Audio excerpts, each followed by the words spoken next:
Assalamualaikum warahmatullahi wabarakatuh. Perkenalkan, nama saya Saskia Azna Faruzia dengan NIM 024. Pada kesempatan kali ini, kita akan belajar materi asam dan basa.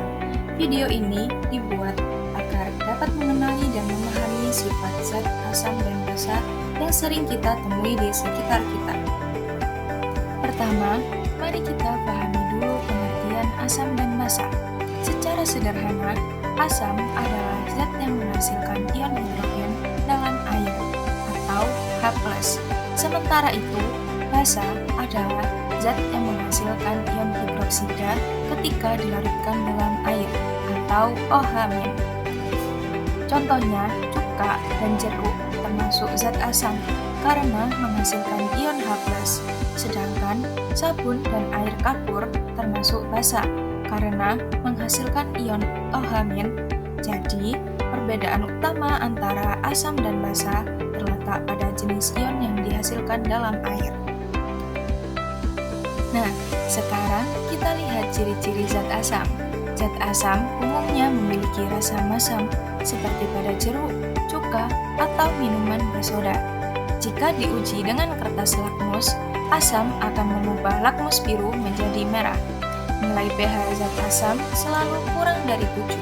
Selain itu, asam termasuk elektrolit, artinya dapat menghantarkan listrik karena mengandung ion-ion bebas.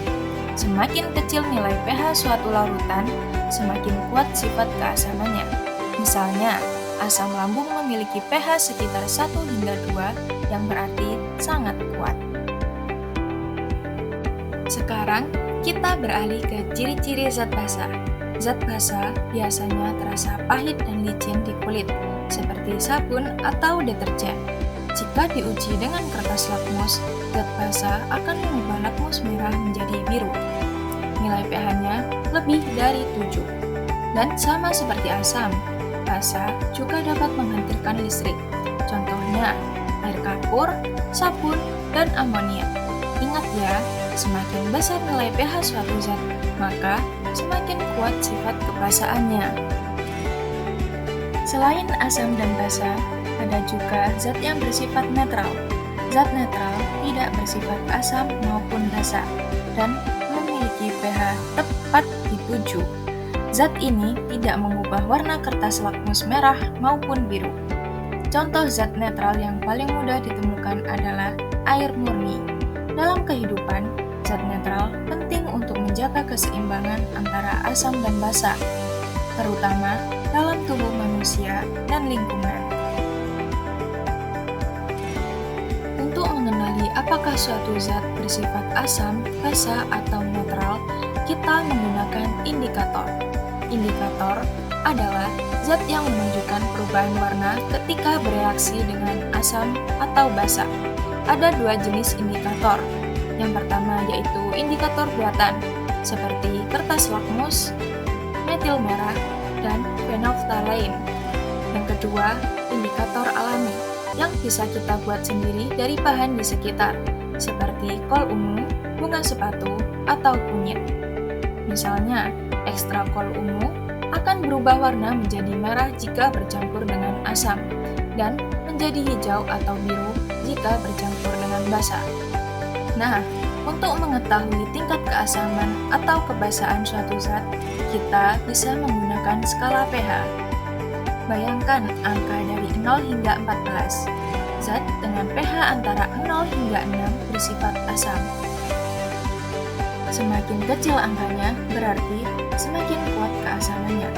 pH 7 menunjukkan zat yang netral, sedangkan pH antara 8 hingga 14 menunjukkan zat yang basa. Dan semakin besar nilainya, berarti semakin kuat sifat kebasaannya. Asam dan basa ternyata sangat bermanfaat dalam kehidupan sehari-hari. Zat asam sering digunakan untuk mengawetkan makanan, seperti cuka pada acar atau untuk membersihkan kerak logam. Sedangkan zat basa digunakan dalam pembuatan sabun, obat emah, dan pupuk tanaman. Jadi, asam dan basa bukan hanya konsep kimia di laboratorium, tetapi juga bagian dari kegiatan kita sehari-hari. mulai dari dapur hingga kegiatan industri. Namun, tidak semua asam dan basa aman digunakan.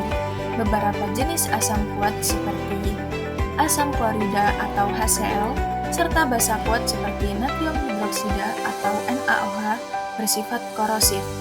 Zat-zat ini dapat melukai kulit, merusak logam, dan menimbulkan iritasi pada mata atau saluran pernafasan. Karena itu, jika kita melakukan praktikum di laboratorium, sangat penting untuk menggunakan alat pelindung diri, seperti sarung tangan dan kacamata. Ingat, keselamatan adalah hal utama dalam bekerja dengan bahan kimia. Semoga melalui video ini, kalian semakin semangat belajar IPA dan mampu mengaitkan konsep sains dengan lingkungan sekitar. Terima kasih sudah menyimak.